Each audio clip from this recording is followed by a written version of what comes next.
Hello students, मेरा नाम सौरभ यादव है और आज हम अपना एक नया वीडियो लेके आए हैं एमएक्स एक्सेल का, जिसमें आज हम डाटा टैब में फोरकास्ट ग्रुप और आउटलाइन ग्रुप को सीखने वाले हैं। तो चलिए शुरू करते हैं। अब जैसे कि हम यहाँ पे एक एक्सेल शीट पे आ चुके हैं और यहाँ पे इस प्रकार का मेरे पास एक डाटा है। मैं पिछले वीडियो में जब मैंने डाटा वैलिडेशन आपको समझाया था तो उसमें दो ऑप्शन और थे नीचे, जो इनको मैं बताना भूल गया था। तो मैं आपको पहले वो ऑप्शंस पहले बता देता हूँ कि वो क्या काम करते हैं, फिर हम जो ये अगले ऑप्शन है इनको यहाँ पे कर कर देख लेंगे। तो यहाँ पे जो ये ऑप्शन है, जैसे कि देखिए मैं इस डाटा को सेलेक्ट करता हूँ और डेटा वैलिडेशन पर जाके एक डेटा वैलिडेशन लगा देता हूँ। जैसे कि देखिए यहाँ पे इस प्रकार से मैंने एक डेटा वैलिडेशन यहाँ पे लगा के रखा है, जिसमें मैंने बिटवीन में यहाँ पे 1 से लेके 1000 तक के 10,000 तक के नंबर को यहाँ पे टाइप करने की एक वैल्यू देके रखी है और इसको कर दिया मैंने सिंपल सा ओके। अब ये करने के बाद यहाँ पे आप देख सकते हैं कि नंबर्स तो सिर्फ यहाँ लिखे हुए हैं, बाकी के जो नंबर मतलब जो ये लिखा हुआ है ये सब टेक्स्ट है। तो हम क्या चाहते हैं कि जहाँ पे हमने टेक्स्ट लिखा है तो वो इनवैलिड होके, जैसे यहाँ पे लिखा है सर्कल इनवैलिड डाटा, मतलब जिसमें हम टाइप नहीं कर सकते उसको ये हाईलाइट करके दिखाए। तो जैसे देखिए मैं इस पर क्लिक करूंगा तो देखिए कुछ इस प्रकार से जो इनवैलिड डाटा उसको ये इस तरीके से यहाँ पे शो कर देगा, और जो वैलिड होगा जिसमें आप वैल्यूज को डाल सकते हो उसको यहाँ पे ये शो नहीं करेगा। अब जैसे कि यहाँ पे हम दोबारा क्लिक करेंगे और इसको अगर इनवैलिड को जैसे हमने लगा दिया है उसको अगर आपको क्लियर करना है तो यहाँ लिखा है क्लियर इनवैलिड सर्कल। इस पर आप जैसे क्लिक कर देंगे तो जो ये इनवैलिड सर्कल थे ये इस तरीके से यहाँ पे क्लियर हो जाएंगे। ठीक है स्टूडेंट्स, आपको क्लियर होगा कि डेटा वैलिडेशन में जो ये दो ऑप्शन थे जो मेरे से गलती से यहाँ पे छूट गए थे पिछले वीडियो में, उसको मैंने यहाँ पे एक्सप्लेन कर दिया है। तो आई होप आप इसको करके देख लीजिएगा। तो चलिए आगे बढ़ते हैं और अगला ऑप्शन देखते हैं, जो कि अगला ऑप्शन हमारा यहाँ पे है रिलेशनशिप का। रिलेशनशिप का मतलब ये होता है, जैसे कि हम यहाँ पे इस शीट पे आ जाते हैं, पहली शीट पे जिस पे हमने इसको बना के रखा है। अब रिलेशनशिप का मतलब यहाँ पे ये होता है कि जैसे एक शीट ये बनी हुई है आपके पास और एक शीट यहाँ पे ये बनी हुई है। अब इन दोनों शीट्स में फ़र्क सिर्फ इतना है कि यहाँ पे जो नाम है, नाम, मैथ, साइंस, ये सब के नंबर जो हैं ये सब तो ठीक है, टोटल अमाउंट तक भी ठीक है, टोटल जो इनके वैल्यूज़ है यहाँ पे ठीक है। लेकिन इसमें जो फ़र्क है यहाँ पे हमने परसेंटेज डाल के रखा और बाकी यहाँ पे जो इसमें है कोई परसेंटेज यहाँ पे नहीं लिखा। तो हम ये चाह रहे हैं कि ये दोनों शीट्स को हम जोड़कर एक शीट बना दें और उनका रिलेशनशिप कंबाइन कर दें। तो उसके लिए हमें क्या करना पड़ेगा, सबसे पहले जो पहली शीट है, जैसे कि हमारी जो ये एक शीट है इसको हम सेलेक्ट कर लेंगे, इंसर्ट पे जाएंगे और सबसे पहले इसको टेबल में कन्वर्ट करेंगे ताकि इसका हम रिलेशनशिप बना सके। फिर इसके बाद इस दूसरी शीट को हम सेलेक्ट करेंगे और फिर से इंसर्ट पे रहते हुए यहाँ पे पाइवट टेबल पे क्लिक करेंगे और यहाँ पे लिखा रहेगा, सबसे नीचे एक ऑप्शन मिलेगा, यहाँ पे लिखा मिलेगा हमें add this data to the data model. इस पर आप क्लिक कर देंगे और इसको कर देंगे ओके। ठीक है, और यहाँ पे इसको लोकेशन दे देंगे करेंट, जैसे कि हम यहीं पे इसको चाहते हैं यहीं पे बनाना, तो इसकी करंट लोकेशन देके कर देंगे हम ओके, ताकि हम यहीं पे देख भी पाए कि इसका फ़र्क क्या पड़ रहा है। अब जैसे कि देखिए हमने यहाँ पे इस तरीके से इसको बना लिया है। तो अब हम क्या चाह रहे हैं कि जो हमारा डाटा टैब में ये जो रिलेशनशिप ऑप्शन है देखिए ये ऑन हो जाएगा। अब जैसे कि देखिए मैं यहाँ पे जो ये एक्टिवेट लिखा हुआ है यहाँ पे मैं ऑल पे क्लिक करूँगा तो ये दोनों जो हमारी शीट्स है वो अभी दिख रही हैं। अब जैसे मैं पहली शीट से नाम ले लेता हूँ, जैसे कि यहाँ पे देखिए मैंने नाम ले लिए, बहुत सारे नाम दिख रहे हैं यहाँ पे, मैं आपको थोड़ा नीचे करके दिखाता हूँ, इस तरीके से नाम दिख रहे हैं।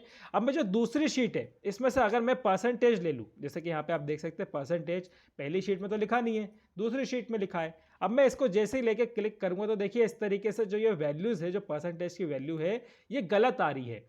और यहाँ पे एक देखिए एक ऑप्शन भी लिखा आ जाता है कि रिलेशनशिप बिटवीन टेबल में बी नीड। अब यहाँ पे इसको क्या करना है कि हम यहाँ पे भी रिलेशनशिप पे क्लिक कर सकते हैं और चाहे तो यहाँ पे भी क्लिक कर सकते हैं। जैसे कि देखिए मैं यहाँ पे क्लिक करूँगा और यहाँ पे लिखा हुआ ऑटो डिटेक्ट। अब जैसे ही आप इस पर क्लिक करेंगे तो इन दोनों में जो शीट मतलब ये एक तरीके से जो शीट जो अलग अलग थी आपस में जुड़ी नहीं थी, तो ये इस तरीके से देखिए यहाँ पे वन न्यू रिलेशनशिप क्रिएट यहाँ पे डन हो चुका है सक्सेसफुली। तो इस तरीके से आपकी जो दो शीट्स होती हैं उनके बीच में आप दोनों को जोड़कर एक पाइवट टेबल या एक तरीके से दो शीट को जोड़कर एक शीट बना सकते हो। जैसे कि यहाँ पे आप देख सकते हो मैं कोई भी वैल्यू लूंगा तो यहाँ पे देखिए परफेक्ट जो यहाँ पे इनकी अमाउंट रहेंगे वो इस तरीके से यहाँ पे शो होते जाएंगे और ये बिल्कुल ही परफेक्ट रिलेशनशिप की वजह से किया जा सकता है।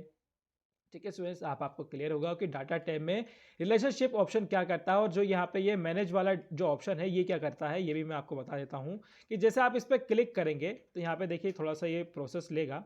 अब जैसे कि यहाँ पे देखिए कुछ इस प्रकार से जो हमारा डाटा है, जो अभी हमने डाटा यहाँ पे बनाया था उसी को यहाँ पे इसने दिखा दिया है और यहाँ पे जो ये दिया है ड्राइंग व्यू। अब इस पर क्लिक करेंगे, जैसे ही हमने क्लिक किया तो यहाँ पे जो दोनों शीट है इसमें आप दोनों को आपस में कंपेयर कर सकते हो। जैसे कि यहाँ पे देखिए, इसमें डाटा कोई सा नहीं चाहिए हो तो यहाँ पे आप इसको हटा सकते हो। जैसे यहाँ पे कोई डाटा आपको नहीं चाहिए तो उसको हटा सकते हो, और उसको जब आप हटा के कट करोगे तो यहाँ पे वो यहाँ पे भी ऑप्शंस दिखाई दे जाएंगे।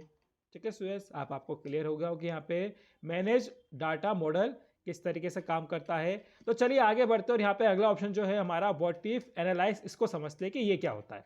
अब व्हाट इफ एनालाइज का मतलब यहाँ पे ये है कि जब आपके पास, जैसे कि यहाँ पे देखिए सबसे पहला जो ऑप्शन है इसमें यहाँ दिया है सिनेरियो मैनेजर।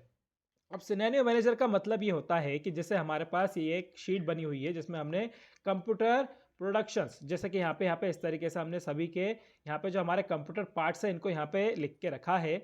तो हम ये चाहते हैं कि अगर जैसे इनका जो प्राइस है अभी, जो अभी एक्चुअल आपको प्राइस यहाँ पे दिख रहा है, अगर ये प्राइस घट जाए, मतलब मान लीजिए कि जो ये अभी 4050 का जो ये हमारा प्रोडक्ट है, इसका अगर प्राइस घट जाए तो यहाँ पे वो एक्चुअल वैल्यू क्या आएगी, या फिर अगर इसका प्राइस बढ़ जाए तो एक्चुअल वैल्यू क्या आएगी, ये हमें देखना है। तो यही हम सिनेरियो मैनेजर से एक सिनेरियो बनाएंगे जिसमें हम ये हर एक चीज को बता सकते हैं कि इसका लोएस्ट प्राइस क्या हो सकता है, हाईएस्ट प्राइस क्या हो सकता है। जैसे कह सकते हैं ना कि मिनिमम वैल्यू क्या हो सकती है और मैक्सिमम वैल्यू क्या हो सकती है। ये आप सिनेरियो मैनेजर की मदद से इसके 3 सिनेरियो बना के अलग अलग देख सकते हैं। ठीक है सुयस, आपको क्लियर हो गया होगा, और मैं आपको ये प्रैक्टिकल करके दिखाता हूँ ताकि आपको ये क्लियर हो जाए। इसके लिए सबसे पहले आपको जो ये वैल्यूज है इनको सेलेक्ट करना पड़ेगा। व्हाट इफ एनालाइज पे जाके सिनेरियो मैनेजर पे क्लिक करना पड़ेगा, और यहाँ पे एक ऑप्शन मिलेगा आपको ऐड का। अब जैसे आप ऐड पे क्लिक करेंगे तो यहाँ पे वो आपको सिनेरियो का नेम पूछेगा। तो हम यहाँ पे लिख देते हैं मिनिमम वैल्यू। तो हम यहाँ लिख देते हैं मिनिमम। ठीक है, मिनिमम लिख दी, और इसके बाद हमने इसको कर दिया ओके। तो मिनिमम वैल्यू देखिए, जैसे अभी तो यहाँ पे ये जो वैल्यू एक्चुअल लिखी थी वही यहाँ पे लिखी आ गई है। अब मिनिमम वैल्यू में हम लिख देते हैं जैसे कि यहाँ पे 4000, मतलब 400 लिख देते हैं, और फिर इसके बाद नीचे जो वैल्यू है इनको भी ऐसे ही धीरे धीरे कम कर देते हैं। जैसे कि यहाँ पे ये 950 दिए तो हम इसको यहाँ पे कम करके कर देते हैं 900। फिर इसके बाद जो नीचे और दिए इनको भी कम कर देते हैं, जैसे इसको कर देते हैं 300, इसको कम करके कर देते हैं 250। ठीक है, इस तरीके से यहाँ पे कर दिया हमने इसको 250, और जो 250 इसको हम कर देते हैं 200। ठीक है, इस तरीके से कर दिया, और यहाँ पे एक ऑप्शन मिलेगा आपको ऐड का। अब इस पे आपको ऐड करके मैक्सिमम जो वैल्यू है वो भी यहाँ पे निकाल सकते हो। जैसे हम यहाँ पे ऐड पे क्लिक करेंगे और दोबारा से यहाँ पे लिख देंगे मैक्सिमम, तो यहाँ पे हम लिख देंगे मैक्सिमम। ठीक है, मैक्सिमम लिख दिया हमने, यहाँ पे स्पेलिंग थोड़ी सी गलत हो गई। ठीक है, इस तरीके से मैक्सिमम लिख दिया, और उसके बाद फिर से हमने ओके किया तो देखिए फिर से वही वैल्यूज जो पहले लिखी हुई थी वही आ गई है। अब हम ये बताना चाहते हैं कि इसकी मैक्सिमम वैल्यू क्या हो सकती है। तो यहाँ पे हमने लिख दिया 550। ठीक है, और फिर यहाँ पे लिख दिया 1500। ठीक है, 1050, और फिर इसके बाद यहाँ पे लिख दिया 400, और फिर यहाँ पे लिख दिया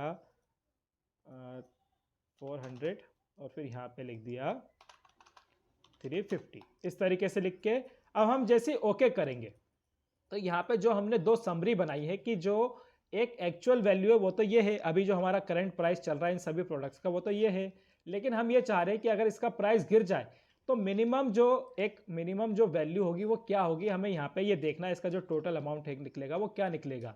और अगर मान लीजिए कि हमारी सेल बढ़ गई और हमें प्रोडक्ट का जो वो है प्राइस है वो बढ़ाना पड़ा, तो मैक्सिमम वैल्यू क्या होगी ये हमें एक समरी देखनी है इसकी। तो यहाँ पे देखिए एक ऑप्शन मिलेगा समरी का, इस पर जैसे ही आप क्लिक करेंगे तो देखिए इस तरीके से ये टोटल वैल्यू को सेलेक्ट कर लेगा, और उसके बाद यहाँ पे इसको बस आपको ओके करना होगा। तो देखिए कुछ इस प्रकार से यहाँ पे इसकी ये समरी बनकर आ जाएगी, और यहाँ पे देखिए आपकी जो करंट वैल्यू है वो यहाँ पे दिख रही है। अब इसके बाद जो मिनिमम वैल्यू है वो ये रहेगी, और जो मैक्सिमम वैल्यू रहेगी वो कुछ इस प्रकार से यहाँ पे दिखेगी। तो इससे हुआ बस इतना है कि हम ये देखना चाह रहे थे कि ये जो हमारी प्राइस है अगर ये घट जाए, अगर ये प्राइस जो है अभी हमने सभी प्रोडक्ट्स की जो प्राइस है अगर ये घट जाए तो जो घटने वाली प्राइस है मिनिमम जो वैल्यू है वो कितनी रहेगी, और अगर यही प्राइस अगर बढ़ जाए तो ये जो प्राइस है वो कितनी रहेगी, यही सिर्फ हम देखना चाहते थे। और ये इस शीट पे ना करते हुए एक हम सिनेरियो मैनेजर की सिनेरियो समरी की मदद से जो करना चाह रहे थे वो यहाँ पे हमने कर दिया है। और अब यहाँ पे देख सकते हैं यहाँ पे प्रोडक्ट्स के नाम लिखे आ रहे हैं, वो इसलिए लिखे आ रहे हैं क्योंकि मैंने यहाँ पे जो ये प्रोडक्ट्स थे इनके यहाँ पे देखिए इस प्रकार से यहाँ पे हर एक प्रोडक्ट का जो नाम था वो यहाँ पे मैंने यहाँ पे टाइप करके रख दिया था, तो इसलिए वो यहाँ पे इस प्रकार से इनके नाम दिख रहे हैं। अब जैसे कि देखिए यहाँ पे टोटल का जो नाम है वो सही नहीं दिख रहा होगा क्योंकि यहाँ पे इस टोटल का मैंने कोई नाम नहीं दिया था, इसलिए यहाँ पे ये इस प्रकार से दिख रहा है। अगर मैं इसका नाम भी चेंज कर देता तो यहाँ पे भी टोटल यहाँ पे लिखा आ जाता। ठीक है स्टूडेंट्स, आपको क्लियर हो गया होगा। तो चलिए आगे बढ़ते हैं और अगला ऑप्शन देखते हैं जो कि है हमारा यहाँ पे गोल सिक्का। गोल सिक्का ऑप्शन दिख रहा है आपको। अब गोल सिक्का मतलब ये होता है कि जैसे हमारे पास ये प्रोडक्ट्स है और इनके ये प्राइस है। अब हम ये चाह रहे हैं कि इसमें हमें ये ढाई हज़ार इसका ये जो प्राइस है वो एक्चुअल प्राइस यहाँ पे लाना है। तो हम इसमें कितने जोड़े कि ये इस तरीके से यहाँ पे 2500 को ले ले। तो इसके लिए हम क्या करेंगे, सबसे पहले जो ये एक्चुअल प्राइस है इस पर सेलेक्ट रहेगा हमारा। हम वॉटिफ एनालाइज पे जाएंगे, गोल सिक पे क्लिक करेंगे। तो जो हमारी सेल है, जो हमारा सेट सेल है उसको तो हमने ले लिया। अब हम यहाँ पे बताना चाहते हैं कि टू वैल्यू मतलब कि आपकी कौन सी वैल्यू आपको चाहते हो यहाँ पे आए। तो हमने बता दिया 2500, तो हमने यहाँ से डाल दिया। अब यहाँ पे वो कह रहा है चेंजिंग बाय चेंजिंग सेल, मतलब कि आपको किस सेल मतलब जो सेल है उसमें चेंज करना है। तो हमने बता दिया जो ये खाली सेल है इसमें चेंजेस होके वो वैल्यू आ जाए, और हमने बस सिंपल कर दिया ओके। तो देखिए कुछ इस प्रकार से ये एक अमाउंट बन के आया और इसने इसको इस तरीके से चेक करके ला दिया।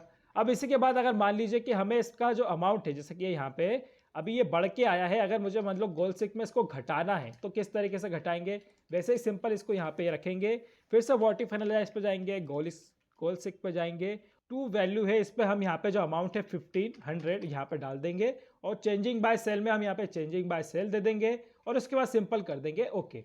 तो देखिए कुछ इस प्रकार से जो अमाउंट कम करना होगा कि मान लीजिए हमें गोल सिक में अमाउंट को घटाना था, तो इस तरीके से हम यहाँ जो अमाउंट आना चाहिए वो यहाँ पे इस तरीके से आ जाएगा। इसका मतलब बहुत सिंपल सा है कि अगर आपको कोई जो वैल्यूज़ है, अगर आपने कोई एक वैल्यू भूल गए हो आप गलती से, कि यहाँ पे जो टोटल आ रहा था वो तो सही आ रहा था कि हमें इतना टोटल चाहिए था, लेकिन अगर वो टोटल गलत आ रहा है और किसी सेल में सेल गायब मतलब वैल्यूज़ गायब है, तो आप इस तरीके से उसको लिख कर वहाँ पे उस वैल्यू को ला सकते हो।